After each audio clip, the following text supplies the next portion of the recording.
From the entire Zerodha Markets team, we hope you had a great Diwali. Now let's start with today's episode of the Daily Brief. In today's episode, I'll talk about two interesting stories. I first talk about why Indian consumers are ditching affordable products for premium. And finally, I talk about big tech's trillion-dollar AI race. Welcome to the Daily Brief show by Zerodha, where our aim is to simplify the biggest news in the financial markets in a way that's one level deeper as compared to news channels. I'm your host, Akshara. Today is Monday, 4th November. You can find us on Spotify, Apple Podcasts, or wherever you consume your podcast. If you prefer video, you can listen along with interesting charts on YouTube. The Daily Brief is also available in Hindi. And if you like reading instead of watching or listening, you can sign up for our no spam newsletter for a quick rundown. All the links are in the comments. Let's get into the first story. Right now, there's a bit of a debate brewing in India about how spending habits are shifting, especially between rural and urban areas. On one hand, urban spending, which used to be a driving force, is showing signs of slowing down. Meanwhile, rural spending has actually been ticking upwards. This shift has economists talking and has also become a recurring topic in corporate earnings calls. But there's another trend that's grabbing attention, and it's not just about how much people are buying, it's about what they're choosing to buy. More and more people in India are opting for higher quality, often more luxurious versions of everyday products, things like soap, snacks, and even cars. And companies are responding by launching premium products. These are upgraded, more refined versions of their usual offerings aimed at customers willing to pay a little extra for a touch of quality or exclusivity. The question is, why the shift towards premium? See, as demand for standard products cools off, brands are seeing an opportunity to grow by going premium. The approach is fairly straightforward. Take a product people already like, make it a bit more special, and sell it as a premium option. By focusing on quality and differentiation, companies hope to offset the slowdown in regular sales and appeal to customers who value that extra touch of quality. From food and beverages to consumer goods and even cars, companies across India are tackling premiumization in unique ways, each with the same goal: offering a better version of something familiar to quality conscious customers.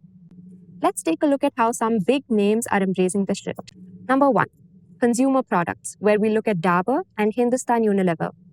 Dabur, known for its health-focused products, Dabur is moving into premium Ayurvedic products with its new Cesare brand of hair oils. By tapping into Ayurveda, they're appealing to health-conscious customers who are willing to pay more for natural, traditional products. Dabur is also adding a luxury spin to home fragrances. Through its Odonil brand, they're transforming products like air fresheners into small indulgences, launching items like gel diffusers that make home fragrances feel less like a necessity and more like a luxury. Hindustan Unilever. HUL is also riding this premium wave, especially with well-known brands like Lakme and Dove. But they aren't stopping at cosmetics. They're also delving into the premium food segment, offering products tailored for health-conscious consumers. As HUL's managing director Rohit Java notes, the premium segment is growing at around 30% faster than regular products, which is notable even in rural areas. This suggests that the desire for premium products is no longer limited to urban centers. Number two, food and beverages, where we look at Tata Consumer Products and Nestle India. Tata Consumer Products. Tata has leaned into premiumization, especially in its tea segment. Products like Tata Tea Gold and the Tata Soulful Wellness brand focus on quality and sustainability, catering to consumers who are increasingly selective about what they consume, not just in terms of taste, but also in terms of environmental impact. Nestle India. Nestle is following suit, investing in higher-end, health-centric products that appeal to consumers prioritizing quality ingredients and trusted brands.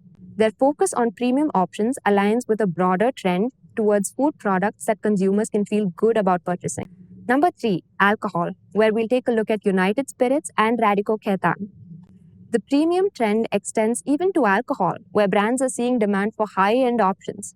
United Spirits, for example, is pushing its luxury Scotch and other premium brands as key growth drivers, reflecting a broader consumer shift towards quality. Radico Khaitan. Similarly, Radico Khaitan is focusing on premium whiskey and rum products under its Prestige and Above range, targeting consumers willing to pay a bit more for a refined experience. Number 4, consumer durables, where we'll talk about Havells. In the consumer durables sector, Havells is innovating in design and quality to bring premium choices to the market. Their Lloyd brand offers high-end fans, lighting, and other appliances tailored for affluent customers who prioritize top-tier features. For Havells, focusing on premium products has proven effective, especially as demand for standard options slows down. Number 5, automobiles, Maruti Suzuki. Even the automobile sector in rural India is seeing a shift towards premium options. Maruti Suzuki has noted that rural consumers aren't just buying more cars. They're opting for higher-end models like SUVs, moving away from budget vehicles. This highlights that the premiumization trend is expanding beyond just urban areas. Now, for these companies, premiumization represents a strategy to maintain growth in a market where overall consumption is cooling. By introducing higher-end versions of their products, they're appealing to consumers who are still spending but looking for more value and quality rather than simply just buying more of the same. This shift not only helps these companies navigate slower sales, but also fosters loyalty among consumers who appreciate quality and brand trust. But the big question here is, can premiumization sustain growth? While premium products are driving growth now, some analysts wonder if there might be a tipping point. Will consumers continue to prioritize quality, or will affordability come back into focus if economic conditions tighten further? For now, though, premiumization is undoubtedly reshaping the way Indians spend, with companies stepping up to meet this new demand for quality across both urban and rural markets. Only time will tell if this trend is a permanent shift or just one phase in India's evolving consumer landscape. Coming to the next story. By now, I'm sure all of us know how quickly AI has transformed from being just a futuristic buzzword into a tool that has become an active part of our daily routines. In just about a year or two of its mainstream existence, it's gotten to the point that people have started to question if AI could revolutionize the world in the same way the internet did. Some think otherwise, though. They believe we're living in an AI bubble with all the hype about its potential. But I'll tell you why the topic is especially relevant for this episode right now. 3 of the world's largest tech giants, Microsoft, Google, and Meta, have all announced major moves in AI and shared their latest progress in their recent earnings calls. Each of these tech giants is pouring billions of dollars into AI. While all of them have slightly different plans, the shared belief here is that AI is a massive opportunity. Therefore, as investors and people who track the markets, it's almost mandatory for us to keep in touch with whatever is happening in the AI world today. That said, let's take a look at what each company is doing, starting with Microsoft. Microsoft has been very quickly integrating AI into most of its existing products, and this push is paying off. They expect to generate $10 billion in AI revenue by next quarter, making AI their fastest growing area. Now, that's a big number, but the unknown detail here is exactly what products count towards this AI revenue. It could range from new products like Copilot to even AI-powered features in older tools like MS Word and Excel. Another key point here is that nearly 70% of Fortune 500 companies now use Microsoft's Copilot tool, and it's already showing promising results. Vodafone, for example, claims that Copilot saves their employees about 3 hours every week. While all of this sounds pretty impressive, we need to remind ourselves that we're still in the early days. What remains to be seen is if these productivity gains hold while Copilot gets adopted at a larger scale.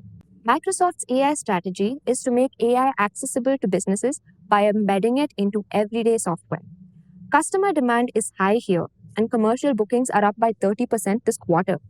Plus, Microsoft's partnership with OpenAI, the creators of ChatGPT, has been a huge competitive advantage in this space. Now let's move on to Google and understand what the makers of the world's largest search engine are up to when it comes to AI. A fascinating point to note is that AI now generates about 25% of all new code at Google, with human engineers only reviewing that code before it's deployed. So the big question of whether AI could soon replace coders and programmers could become a reality. But of course, it remains to be seen. Google has also been refining its AI infrastructure, which is essentially the technology stack that powers AI systems. Over the past 18 months, they've cut AI processing costs by 90% while doubling the size of their AI models. AI-powered products from Google already reach huge audiences. Google Lens, for example, handles over 20 billion visual searches each month, and AI-enhanced search features serve more than a billion people across 100 countries. On the business front, Google Cloud, which is home to their AI services, grew 35% this quarter, generating $11.4 billion in revenue. Google's strategy here is to build a complete AI stack from hardware to software aimed at creating powerful, efficient AI systems. Then let's take a look at what Mark Zuckerberg's Meta is up to in the space of AI. A reason why this is interesting is because Meta is taking a bit of a unique and different approach to AI by going open source. This means they're making some of their AI tools and models available to anyone who wants to use them, which has attracted a lot of attention and support from the programming community. Meta's AI systems, integrated into its social platforms, now have around 500 million monthly active users, making them among the fastest growing AI products globally. AI-driven recommendations have increased time spent on Facebook by 8% and Instagram by 6%.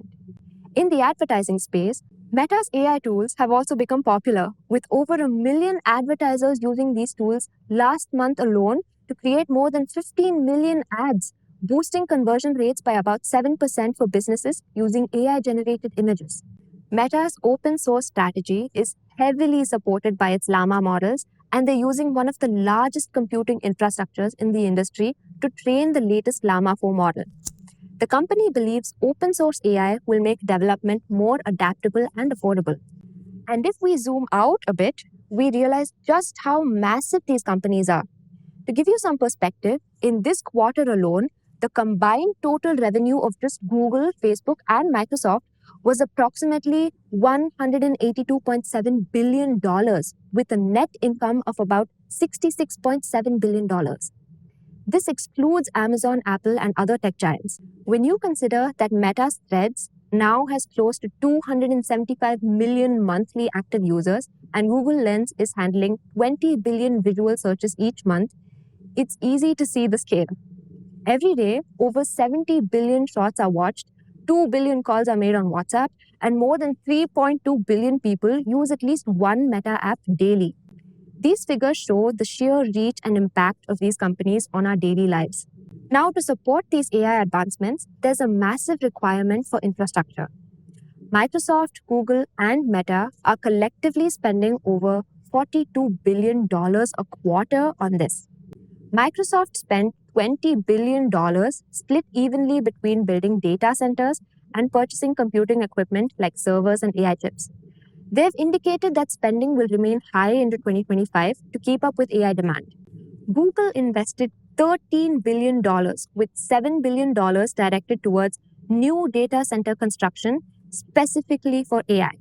Google relies on a mix of custom TPU chips and NVIDIA's GPUs to power their AI. Meta allocates $9.2 billion, with around 60% going directly to servers and AI-specific hardware. Meta follows a strict 5-year cycle for updating its equipment, ensuring it keeps up with the latest tech.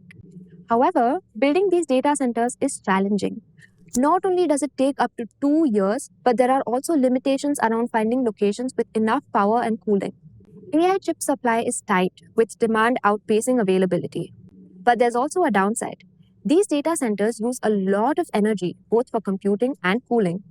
Google has committed to powering its AI data centers with nuclear energy, aiming to generate 500 megawatts of carbon-free power. Microsoft and Meta haven't detailed their plans around sustainability, but as AI demand grows, the pressure to find eco-friendly solutions will likely intensify. Each of these tech giants is pursuing AI leadership in its own way.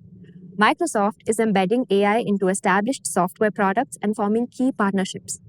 Google is building a comprehensive AI stack from the hardware up, optimizing for speed and efficiency. Meta is betting on open source AI with social media as a testing ground to deploy AI features at scale. So the question is, what does all this mean? AI isn't just another tech trend. It's a technology these companies are betting on heavily.